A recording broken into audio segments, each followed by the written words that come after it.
Once more, you owe me for letting you sail around on me ship. But that's okay. I'm the kind of gal who can play the long game. Sometime in the future, I'll be in need of your services once more. You can pay me back then. All right, come on. You got a job to do.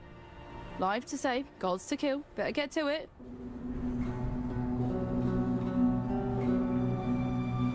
Time and tide wait for no man. Welcome ye to Oriath. Smell that fresh land-lubber air. Ain't nothing like the air in Theopolis, full of debauchery and pollution, hidden neath the garb of them holy Templars. Seems the place has changed a fair bit since last I were here. A lot more blood and entrails than what I remember. Well, best Lily and I stay here, where it be safe. You journey on ahead, matey, and see what blimey buggers you get to kill next. Say, you're not in the market for a new cutlass or anything, are ya? Recently unlocked the Black Crest's old armory. Found a whole shite load of weaponry down there from another time. If you fancy it, be glad to show you my stock. See if there's anything in there you'd like to pick up. Here are ways divide.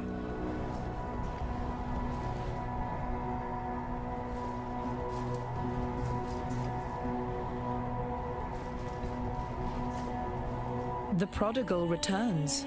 Have you brought with you a weapon to free us? The ravenous one has only grown more hungry since you left us, and I fear your efforts may be too little, too late. Kitava has all but destroyed us here, and our poor departed Utula's cultists have taken hold of the city. There's little ground left to tread that won't cause the grasping claws of Hinekora to reach out and wring our pretty little necks. I see your eyes, Exile. You wonder why I am here instead of at the Overseer's Tower. I'll tell you the horrible truth. The tower has fallen to the infernal devices of Kitava. That witch, Violenta, is to blame. She lowered a secret ladder and led Kitava's cultists right to our very beds. Bannon and I barely escaped with our lives. Together, we cut through the hordes, but it was no use. They had us surrounded. Bannon created a distraction which allowed me to flee. When I last saw him, he was perched atop the rooftops, holding off our enemies, though how long he will last, I cannot say. If you are going that way, perhaps you can find him and return him to me. I have grown fond of that Templar. The fire of Namahu burns within his belly. It would not fare well for us in this war if that fire were lost.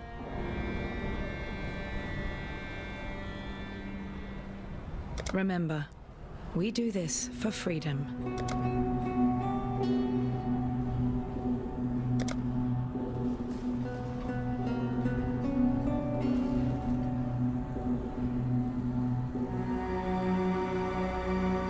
This is an absolute disaster.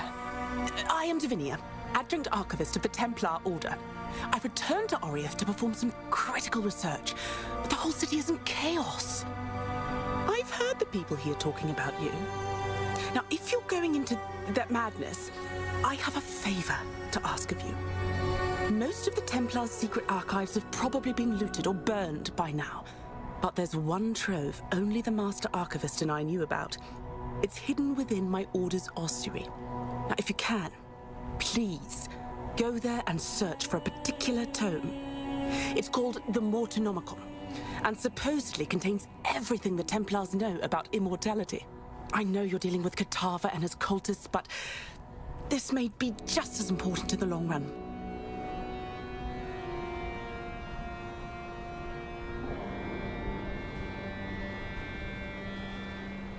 The Mortonomicon Exitio Immortalis, as its lengthy name implies, is quite the difficult read. As a layer of extra security, it was written in the ancient language of the newcomers that were instrumental in the founding of our religion. Very few people can speak it, let alone read it. I'm deciphering the language at the same time that I'm translating and researching. It's mentally taxing to the extreme, but I have no choice but to soldier on.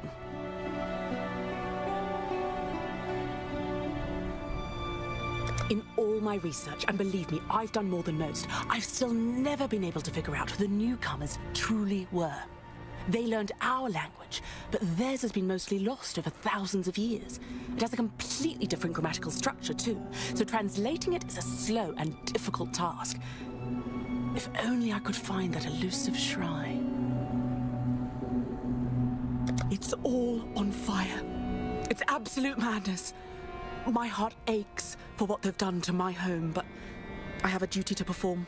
Or else a worse terror than this might descend upon the entire world.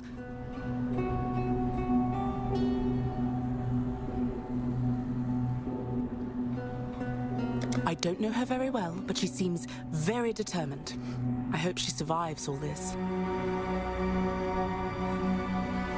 Have you seen their little black cat? I know Oriath is in chaos, but I can't help but feel my spirits lift when I see how cute and unafraid it is. Everything's gonna be all right. I just know it. You can see him too. I thought I was hallucinating. Wait, you're working with him. Do you know who that is? He's the original evil. I won't have anything to do with a monster like him. Go well, Exile.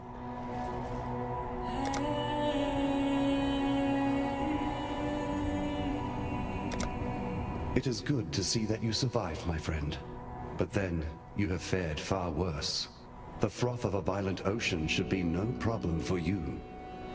While we have been absent, Oriath has become a necropolis, a swarm of Kitava's wretched servants. The situation looks more dire than I had first anticipated. Before we make our move, we must know what we are dealing with. I send you, Exile, as a scout. As the only scout that would stand a chance moving through the shifting forms of this nightmare. You must discover where Kitava resides. Only then can we issue our final blow.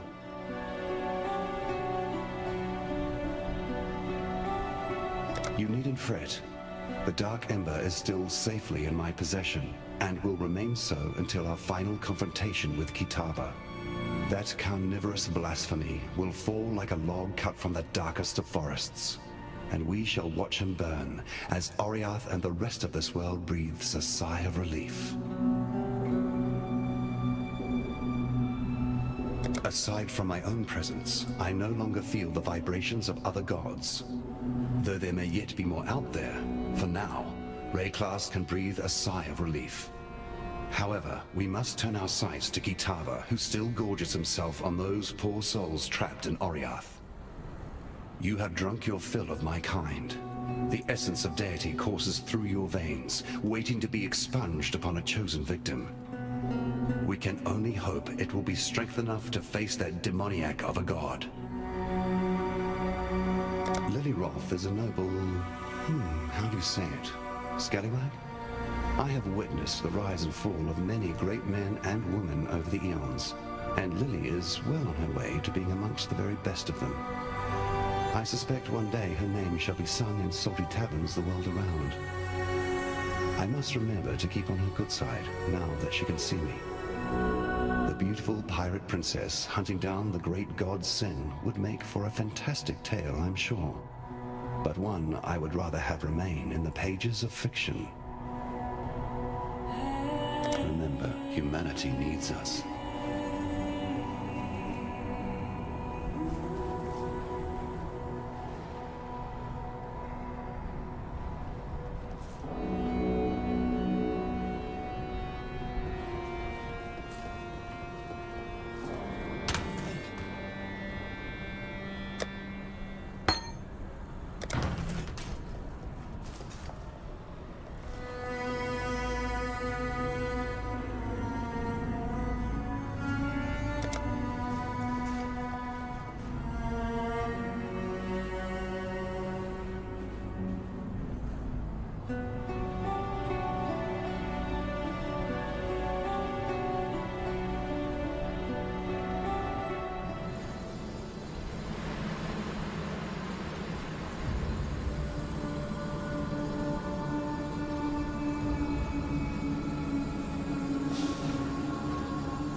have but a moment's respite.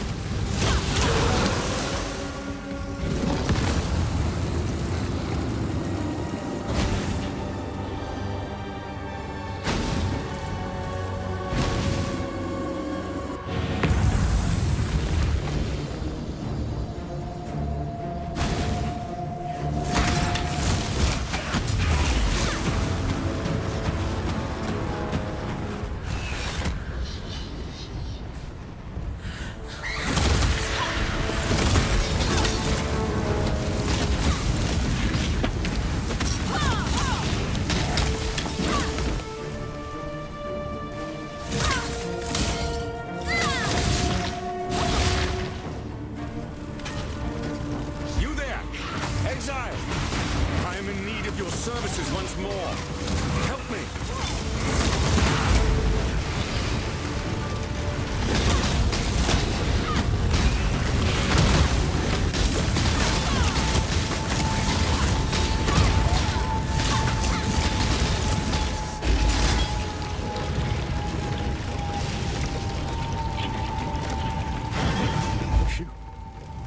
Thank God for you, my friend, if that weren't too on the nose.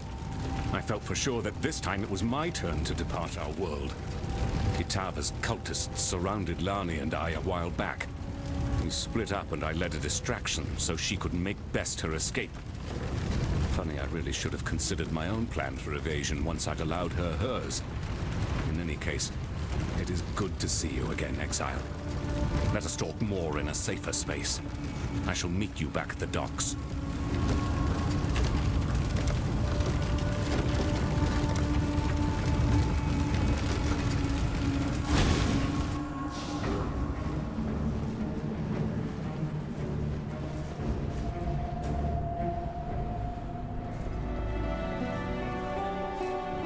Well, aren't you capable and accomplished? Ah, good to see you made it back. You look at me with suspicious eyes. Yes, I know you have your apprehensions about me, and my new indwelling spirit. But if it helps a little, I feel innocence stirring inside me, awakening with an odd sense of gratitude towards you. It was, after all, your bite that returned him to humility, allowed the scales to drop from his eyes. If you are to go wandering the city in its current state, be careful where you step. Kitava's cultists are constantly on the prowl, actively seeking food for their god. What's worse, the passage to Kitava's feast is blocked off by two large black gates. We call them Kitava's horns, and they are utterly impenetrable to the motions of man. There is but one way in which we can reach Kitava and deprive him of his eternal meal. The staff of Avarius lies somewhere amongst the rubble of the Chamber of Innocence, still billowing with holy power. If you were to find it and return it to me, I believe the power in the staff will act as power enough to break through the horned gates.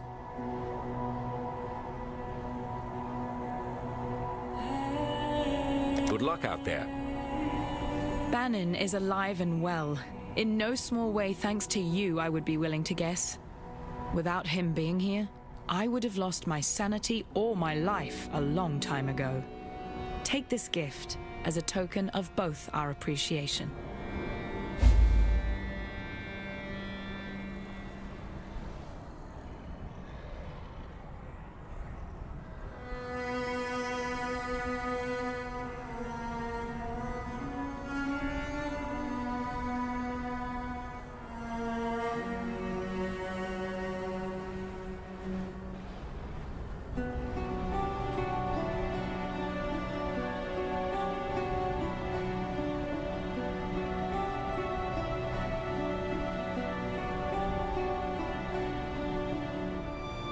Now that you have returned, and we have managed to sturdy ourselves once more abreast this mighty ship, I ask of you one more favor.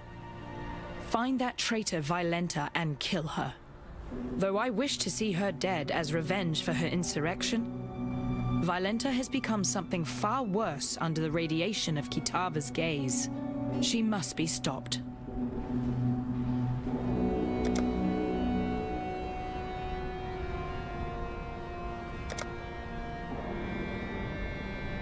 for freedom.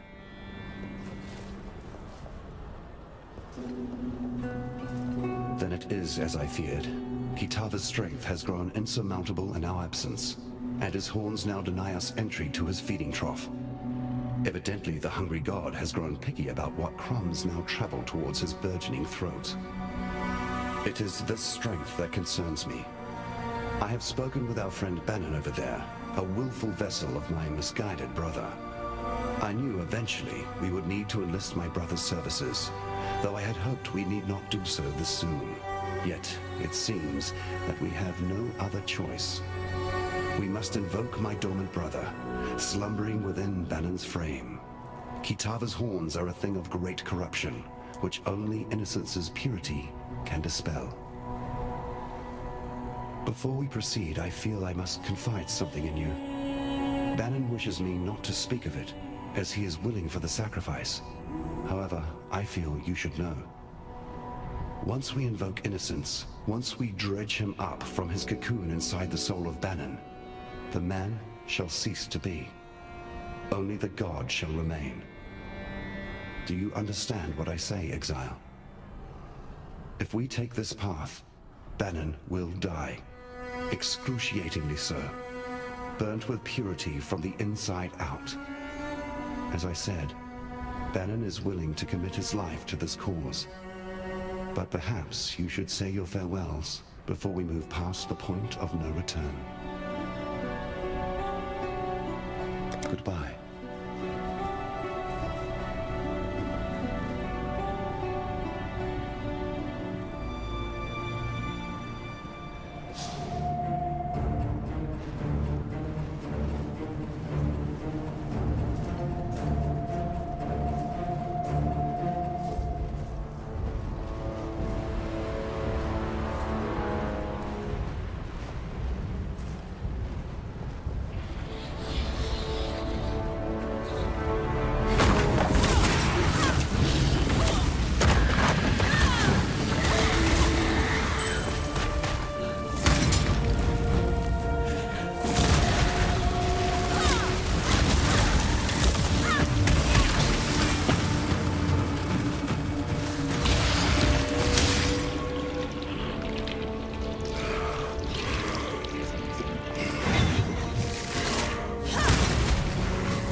Greetings.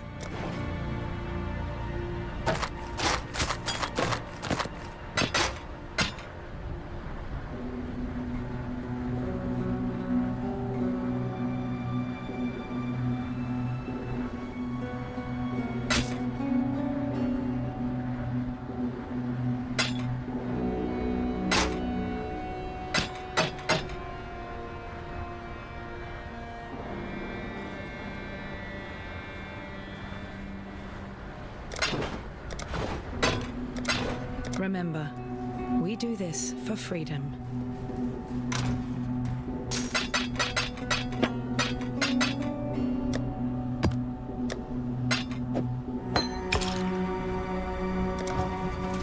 May humanity flourish. Hello. A dark angel on your shoulder, perhaps? In another time, the presence of this god would trouble me, perhaps even frighten me. But in these days, I cannot afford the sensation of surprise. If he's helped you this far, as you say, then one might expect he will help you all the way to the bitter end, and that is good enough for me. Kitava's appetite has grown bigger than even his devotees had expected. His hunger moves faster now than his followers can keep up. I suppose the canals were the perfect answer to their problem, really. They converted them into one giant feeding trough to bring food to his mouth at a speedier rate. Before their god rose from the depths, Utula and his cultists had direction. They wished to see Kitava free to stage his horrifying banquet. I was foolish enough to believe these theological mumblings as symbols for Kadui freedom. Now that their prophecies have come to fruition, the cultists have lost their minds. It's hard enough to believe the end times of your chosen religion will ever happen, let alone to last longer than the final pages of your holy book. For freedom. I'm here to serve as best I can. While they had me trapped, I heard those cultists' mad gibberings. Their words were akin to that of the Ray-classed cannibals. Nonsensical sentences accompanied by the most unsettling of cackles. I fear that they have indulged too deeply into Kitava's famed habit and caught the laughing plague that so often accompanies men and women who choose to engage in the consumption of human flesh. As I'm sure you've noticed, that damnable god Kitava no longer resides on the rooftops as last you were here. No. The monster has acclimatized himself to Theopolis. He has set up quite the banqueting table for himself. It appears he believes he has a lot of consumption to catch up on. Best I can tell, his new residence lies through the ravaged Oriath Square and past the canals, now the feeding troughs. Heed my warning, friend. Tread lightly through that area, for those cultists are out and about once more, actively seeking food for Kitava to devour. Back when the cultists took control of the city, the very ground itself shook, as if pained by some dark abomination. The gnarled horns of Kitava erupted from the earth like spiraling pillars of corruption, weaving together a barrier impeding travelers from moving through the city. Don't ever give up.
Yes?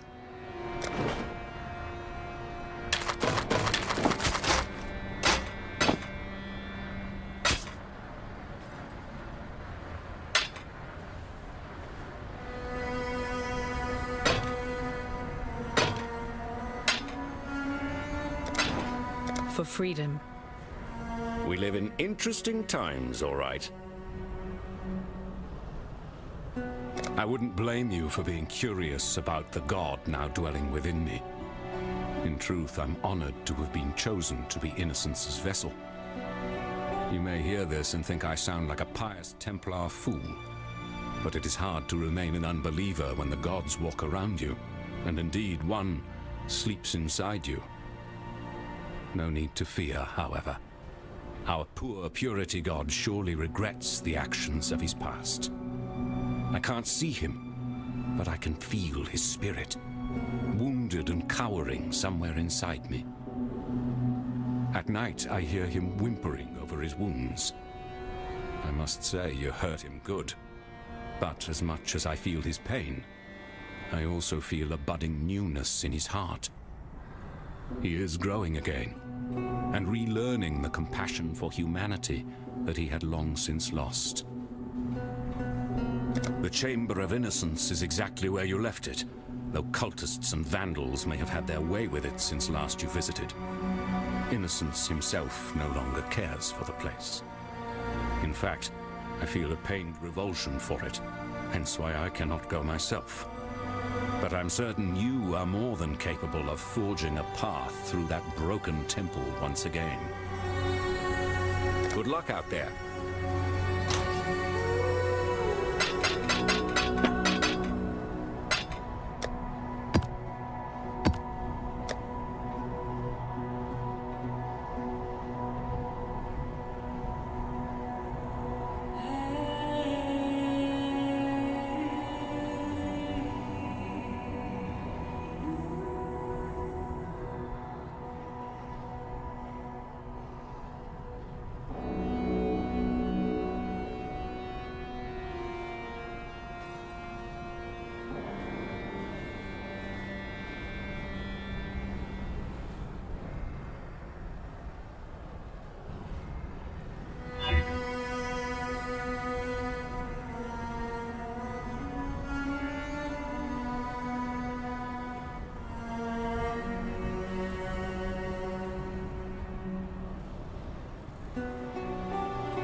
Oriath, what have they done to you?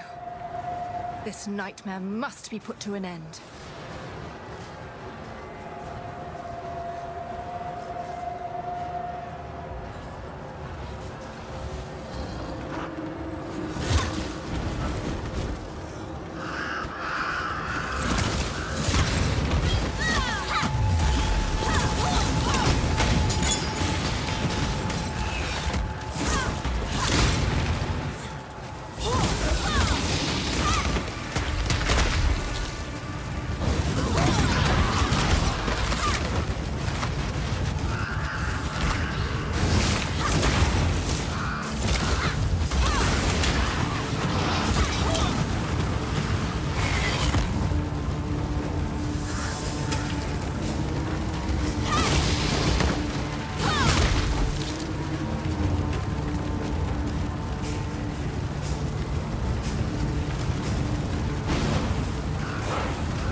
Good day. I've heard the people here talking about you. Goodbye. Greetings. What do you need? Yes? For freedom. Was a time when the ladies would be begging for a bit of old Whalem. But I ain't felt the warm caress of a woman in a long time, and it wounded me dreadful.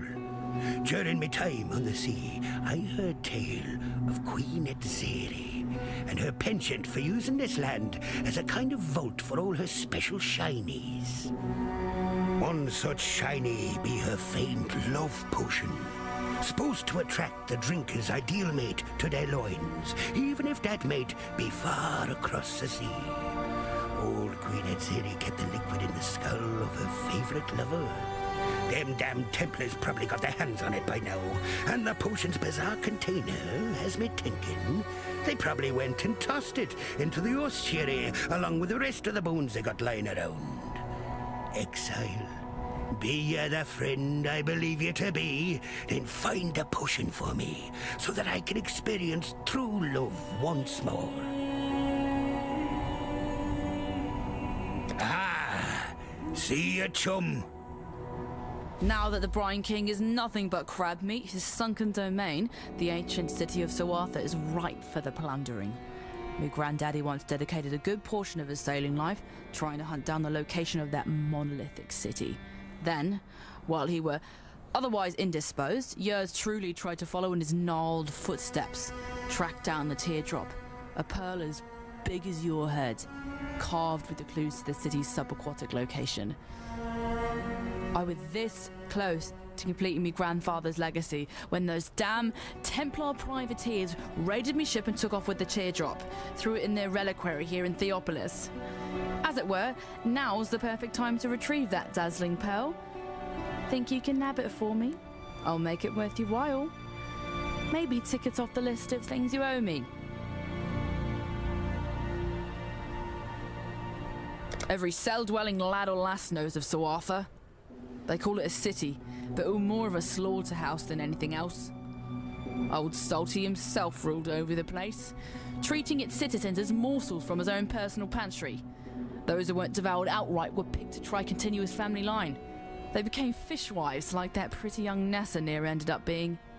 Well, the Brine King, as you know, was forced into a slumber beneath the ocean, and the city was said to have joined him there as well.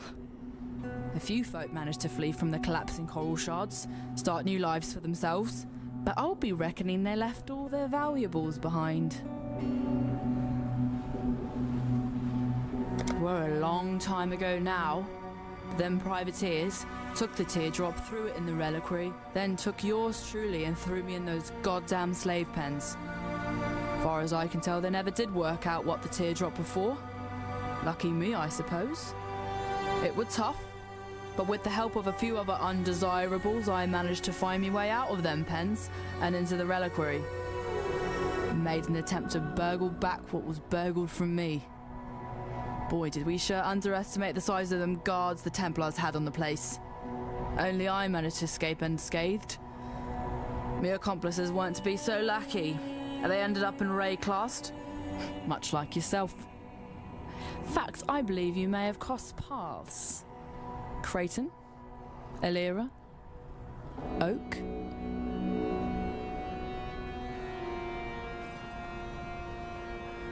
Not much I can say about that raving monster. While he still breathes, it fares ill for all of us. There ain't no amount of ocean we can put between us and him that Katava won't see as simply an extra jug of wine in his cup.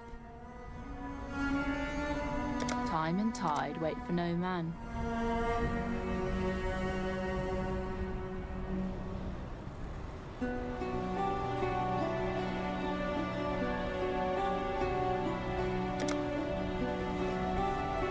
Freedom comes to those who fight. In another life, perhaps Lily and I would have sailed the oceans together. I enjoy her presence and the conversation she brings. She has a call for adventure, coupled with a kind of optimism I rarely see. I hope that once all of this settles down, we might remain friends. I don't quite enjoy Whalem as much as I do his granddaughter, but Lily favors him, and so I will too, unless he does something truly horrid that forces me to revoke my opinion.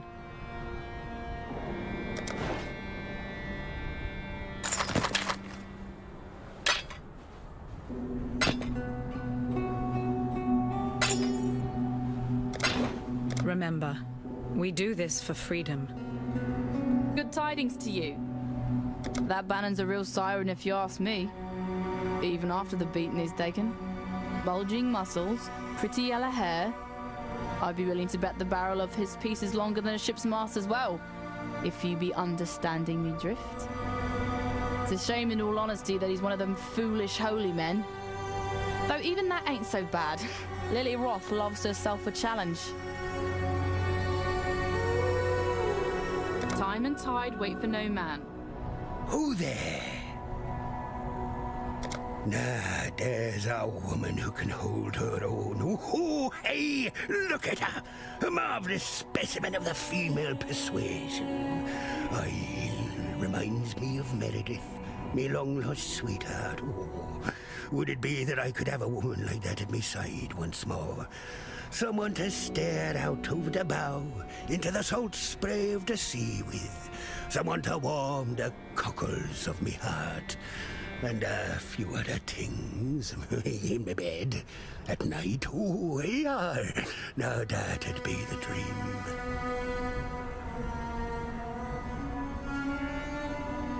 Me thinks Lily is fixing to have her way with that damn blackguard. Well, I tell you, Not if I have anything to say about it. Look at me. Never thought I'd see the day when old Whalem were to be the prudish grandfather. Yet here we are. Damn conscience will be the death of me. Lousy, good-for-nothing blackguard. In all me years at sea, never have I ever serviced a filthy blackguard on my lovely ship. If the Brine King still drew breath, I tell you having this bannon aboard would be an affront to the Lord of Sultan Scale. Him and his kind have hung, drawn and courted too many of ours. I don't rightly trust him.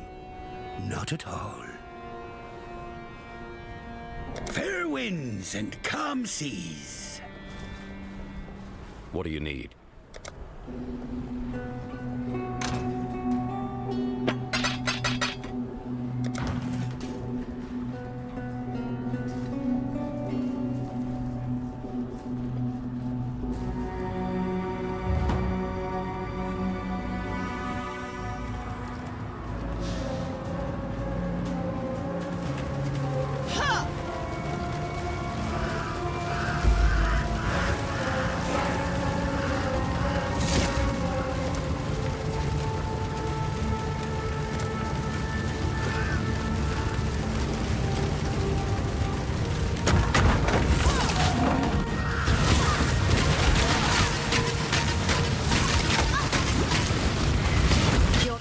Is over.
month's respite?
but a moment's respite?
Where are we? This forest doesn't appear on our maps. I can't judge our course by the sky either, for the canopy blocks it out. It does seem to be getting dark, though.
to revisit the past?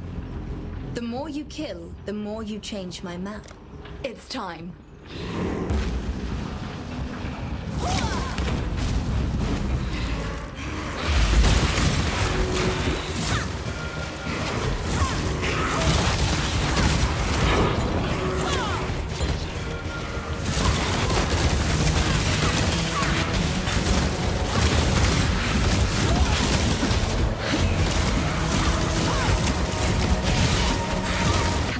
But a moment's respite.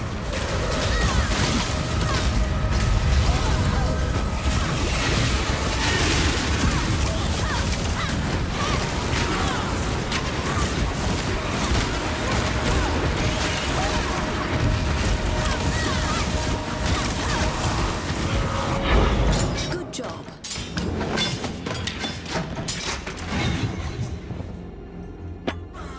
With Santipi's growing influence, there are certain to be even more dangerous and lucrative chests around.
There you are. Ready to revisit the past? The more you kill, the more you change my map. Time to go.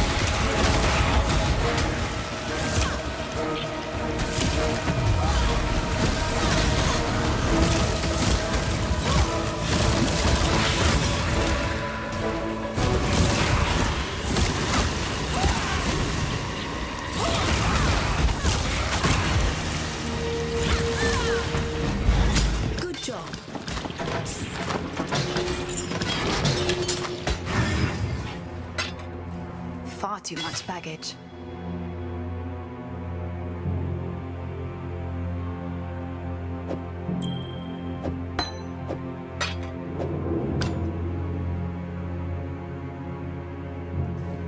The temple looms closer with each new step. Find me again, and we'll continue our task.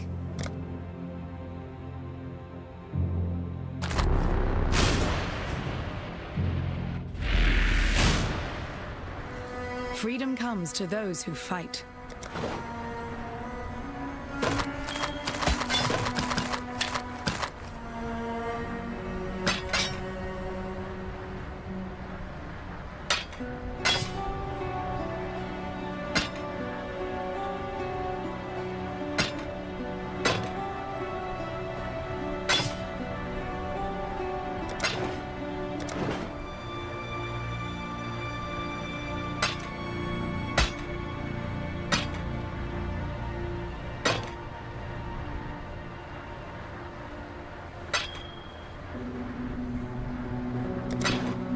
Remember, yes?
There you are, ready to revisit the past?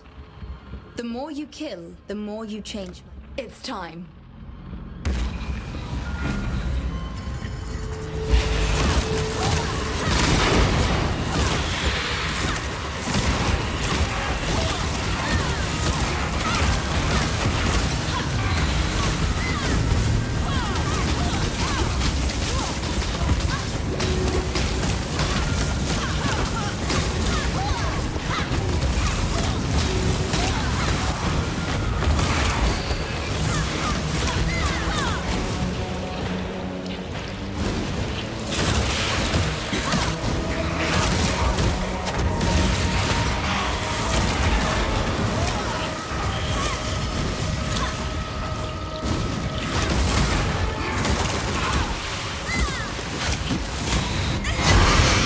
Exile.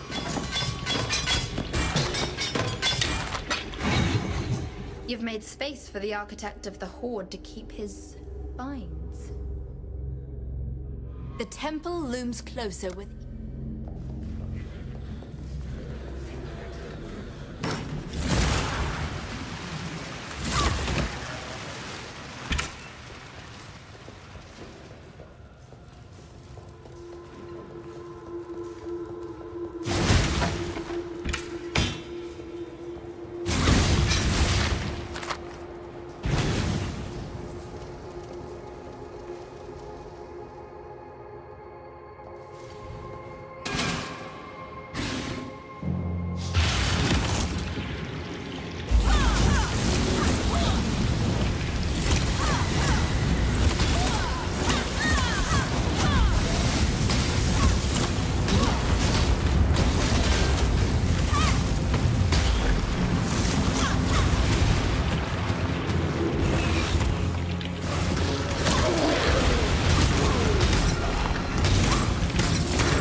Return from your hunt triumphant. Then Violenta is dead. I wish I could say that a celebration is in order, but in our current existence, I've had all I can stomach of banquets and feasts. Here, remember, we do this for freedom.